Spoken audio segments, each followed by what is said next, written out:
Chaque mercredi à cette heure-ci, ce sont des professionnels reconnus qui prennent le temps de venir répondre en direct aux questions qu'on se pose. C'est une experte ce soir, Marilyn Stenger, bonsoir. Bonsoir. Thérapeute enfant-adolescent, basée en métropole lilloise. Alors, à l'approche des grandes vacances, et puis on a aussi tombé sur un article du supplément de La Voix qui en parlait. Si on se posait la question des aventures, si on parlait d'aventures, les enfants, les adolescents, est-ce qu'ils sont encore d'ailleurs friands d'aventures? Est-ce que c'est pas ringard? Est-ce que c'est pas dépassé? Est-ce que c'est pas dangereux ou même un peu enfantin, hors sol? Qu'est-ce qu'on entend d'abord par aventure quand on entend des jeunes, par exemple, crier à l'aventure? Ah oui, qu'est-ce qu'on entend derrière? C'est cette envie, cet élan. On est quand même, je pense qu'il faut remettre en route cette envie plus loin, vie. Ouais. Et l'aventure va nous aider à nous remettre en vie, à nous remettre en mouvement, à nous remettre à créer, à inventer, à explorer. Mais ça veut dire que c'est pas dépassé, c'est pas ringard? Non, je pense pas. Les tout petits jouent à ça très facilement. Et c'est vrai que plus on grandit, plus on va se mettre un couvercle, et on va se dire bon, c'est bon quoi. Mais à la limite, ils vont faire des aventures dans leurs jeux vidéo. Donc là, oui. Ou même des bêtises qui peuvent être des aventures. Oui. Voilà. Donc là, on va essayer de créer de l'aventure utile. Mais vous avez dit les tout petits, ça veut dire que ce serait presque inné? Oui, je pense. Oui, parce que si on remonte au temps, les cueilleurs-chasseurs, ils découvraient, ils exploraient. Et je pense que le petit va explorer la cuisine de la maison, il va explorer le jardin, voilà. Des portables de plus en plus précoces pour que les familles soient en contact avec leurs jeunes, des trajets hyper sécurisés de plus en plus. Et de moins en moins d'aventures, du coup. De moins en moins d'aventures, avec des risques donc plus limités, contrôlés. C'est aussi ça le quotidien de nombreuses familles. Et on peut le comprendre. Bien Alors, sûr. comment on fait pour on va mettre les bases. On va mettre la sécurité. L'enfant qui va aller à l'école tout seul, il va pas aller à l'école tout seul du premier jour. Donc on va accompagner, on va surveiller de loin, on va sécuriser, on va faire la route avec lui plusieurs fois pour qu'à un moment donné, il puisse prendre son envol et le faire tout seul. Ça veut dire qu'il faut apprendre, il faut donner les codes, en fait, oui, c'est ça? C'est ça. Et une fois qu'ils sont équipés, ils peuvent se lancer? Oui. Bien sûr. Qu'est-ce que ça peut leur procurer? Qu'est-ce que ça peut leur apporter aux enfants, cette aventure, cet esprit d'aventure, d'exploration? Déjà, du plaisir, parce que ils sont bien aussi de faire des choses tout seuls. La première fois que l'enfant va à la boulangerie chercher la baguette de pain, ça peut être une aventure, c'est pas forcément aller à l'autre bout de la planète. Ça va lui amener de la confiance en lui. Parce qu'il va revenir, il va dire « Waouh, j'ai réussi, on m'a rendu la monnaie, c'est juste. Waouh, trop fier, quoi. » Donc ça va venir travailler sur la confiance et sur l'estime de soi. Mais moi, j'ai l'exemple en tête d'un enfant, justement, qui régulièrement va chercher des baguettes de pain et qui rentre en disant « Mais j'en ai marre, les passants me demandent « Mais t'as perdu tes parents? Où es-tu? Que se passe-t-il ?» C'est fou, ça. Ouais. Comment est-ce qu'on fait, justement, pour continuer à pousser les enfants à oser en limitant les risques? C'est toujours pareil, leur apprendre les bons codes, quoi. Si effectivement, il y a quelqu'un qui te regarde et qui t'adresse la parole de manière... T'as décodé que c'était agressif, qu'est-ce que tu fais? Tu retournes dans la boulangerie, tu cries, on va préparer tout ça. Est-ce que les enfants s'adaptent toujours à la nouveauté? Oh oui, je pense. Ouais. Ils ont une grande capacité d'adaptation. Oui. Et alors, dans les rapports familiaux, d'oser l'aventure, qu'est-ce que ça peut apporter de bénéfique, de sortir un petit peu de notre zone de confort? Ça fait du bien, parce que dans la vie, il va falloir sortir de cette zone de confort. Et donc, faut là aussi oser.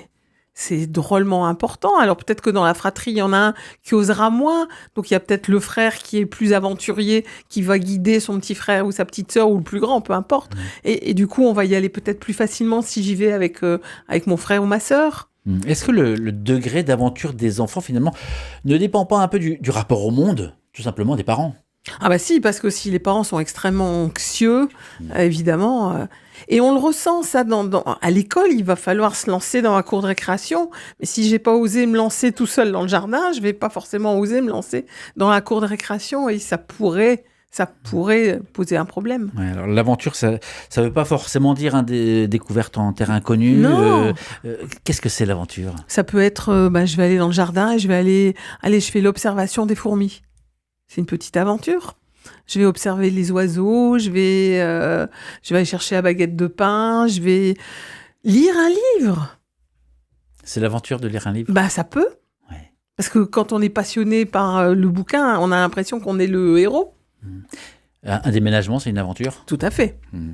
Tout à fait. Je suis sûr qu'il y a de nombreux parents ou grands-parents qui nous écoutent et qui ont peut-être un enfant, un petit enfant qui, par exemple, va partir aussi cet été. Alors ça, peut-être oui. pour la première fois. Ah bah oui, ça. Et alors, que ce soit camper sous la tente ou juste passer quelques jours sans les parents, est-ce que ça, c'est une C'est aventure une sacrée aventure et il faut le préparer maintenant. et que ça se prépare comment?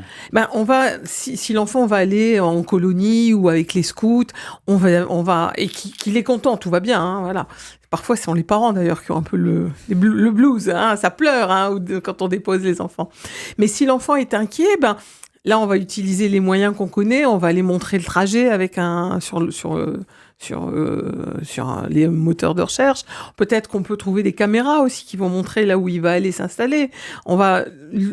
Tu vas faire ça, on va sécuriser quand même les choses. Mais je suis sûr que certains nous écoutent et disent ils sont bien gentils avec leur volonté un peu d'ouvrir les portes, de sortir. Mais moi, ma vie est un peu millimétrée, cadrée, elle me va très bien. C'est pour ça qu'il faut profiter des vacances. On a 2 mois là pour faire des petites et moyennes aventures. Alors justement, ce que vous dites, c'est n'hésitons pas à laisser les enfants partir à l'aventure. Ouais. Les grandes vacances sont une période pour ça. Tout à fait. Et en rappelant quelques bases. Oui, les bases, c'est prends soin de toi, pense à ta sécurité, va pas explorer des choses illicites pour les plus grands. Enfin voilà. Normalement, tout ça, c'est intégré. L'esprit d'aventure, il dépend aussi de la stabilité, alors je ne sais pas si on l'appelle la cellule de base, mais d'un foyer, d'un endroit ou d'une personne. S'il y a eu un dérapage, s'il y a eu quelque chose de dangereux, l'enfant, il doit être au courant qu'il va pouvoir venir raconter. Donc il faut que le parent ou puisse l'adulte accueillir ça. soit réceptif. Vous voyez, dernièrement, j'avais un jeune ado, là, 11 ans, il a volé un crayon dans un magasin. J'ai dit, pourquoi tu as fait ça? Je sais pas. C'est une forme d'aventure, hein. Et j'ai dit, ça, c'est coché. Et comment j'ai été le dire à papa, maman. Et comment ils ont réagi? Ils m'ont pas grondé. On en a parlé. Waouh! Ils ont plus besoin de moi. Tout est fait. Mais c'est intéressant, Marlène, ce que vous dites, c'est que, en fait, tout à l'heure, j'employais le mot bêtise, mais ça peut arriver vite de faire des bêtises. Mais oui.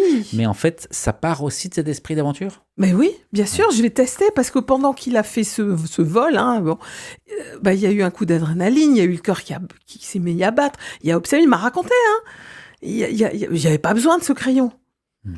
Mais c'était juste pour créer une petite sensation. Qu'est-ce que ça leur apporte à ces enfants, la nouveauté? J'ai ressenti des choses, ça, et puis après, la culpabilité, le stress, et heureusement qu'il en a parlé à ses parents.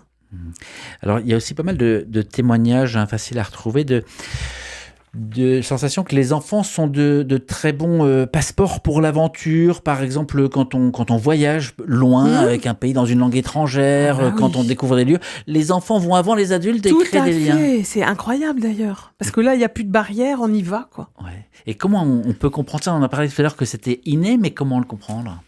C'est besoin de découvrir, besoin d'avancer, besoin de rencontrer des gens. Et puis là, il n'y a pas de honte à avoir, on se lance. Nous, mais je parle mal la langue, ils ne vont pas me comprendre. Les gamins, ils ne se posent pas cette question, ils y vont. Donc, si je vous écoute bien, il ne faut pas hésiter à sortir d'une part un peu de notre zone de confort pour les enfants. Bien sûr, les accompagner là-dedans. Parce que si les parents ne sont pas là du tout l'esprit aventureux, ça va être difficile pour l'enfant de l'avoir.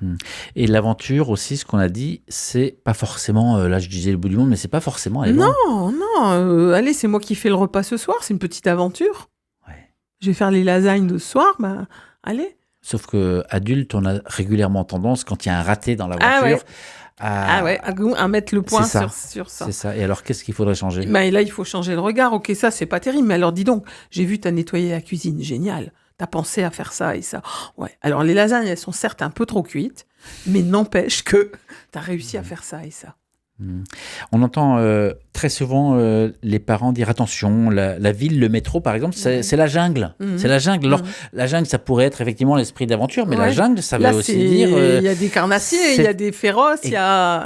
Exactement. Et alors, une nouvelle fois, comment on va se mettre en sécurité? Allez, on fait un voyage, on imagine qu'il y a vraiment des animaux féroces dans le métro. Comment tu vas réagir? Tu vas observer, tu vas regarder. Et qu'est-ce que tu peux faire? bah, il y a le bouton, il y a, voilà, à chercher. Il y a aussi une chose, c'est que là, on parle souvent de parents qui accompagnent, qui surveillent plus ou moins l'aventure de leurs enfants. Mais est-ce que les enfants sont capables, seuls, de partir à l'aventure? Pas tous, pas tous. Donc là aussi, on va doser l'aventure en fonction du tempérament, de la nature de notre enfant. On va pas le lancer dans une aventure un peu compliquée si c'est un enfant qui est plutôt réservé, qui a très peur, etc. On va doser tout ça. Et ce qui est valable pour un enfant dans la fratrie sera pas valable pour le deuxième. Ça veut dire aussi que la limite, finalement, c'est les parents. Vont la sentir. Ouais, qui vont la sentir. Qui vont la sentir. Ouais. Une dernière chose sur tout ce qu'on a dit là. L'aventure, ça paraît beau, ça paraît positif, mais il y a aussi parfois des choses très négatives. C'est-à-dire qu'il peut arriver un accident, il peut arriver quelque chose. Et parfois, ça peut couper court et couper de manière presque définitive cet esprit d'aventure. Comment est-ce qu'on fait pour le surpasser quand il va falloir en reparler. L'enfant qui grimpe dans l'arbre, allez, il grimpe, c'est une aventure. On a tous eu envie de grimper dans un arbre.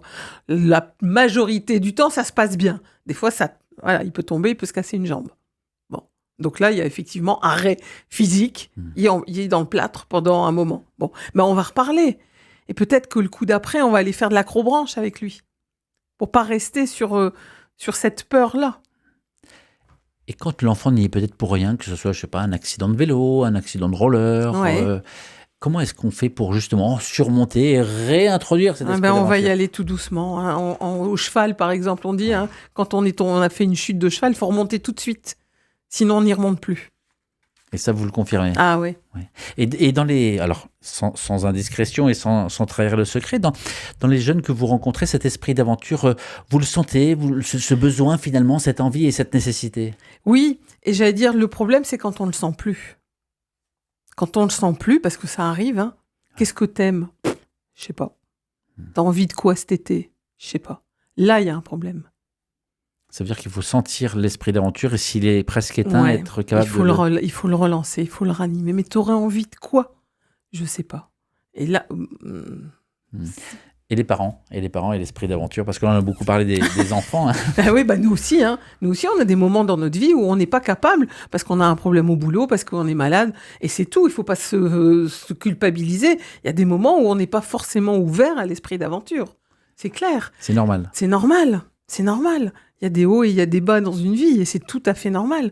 Mais voilà, je l'écris toujours, les envies, et je l'écris toujours avec ces deux mots, en et plus loin vie. Des fois, les enfants me disent, mais non, c'est pas comme ça que ça s'écrit. Ouais, mais si tu as des envies en un seul mot, tu vas être en vie. Donc, on va essayer de repartir. Notre experte ce soir était Marilyn Stenger, thérapeute enfant-adolescent, conférencière, autrice. Oui, on dit autrice ou autrice. Autrice. Oui, bon. Un titre? Toujours les deux, les aventures de Zapatou et puis l'abécédaire, pour aller de l'inquiétude à la quiétude. De l'inquiétude à la quiétude. Merci en tout cas d'avoir pris le temps de venir en direct. Passer de belles aventures.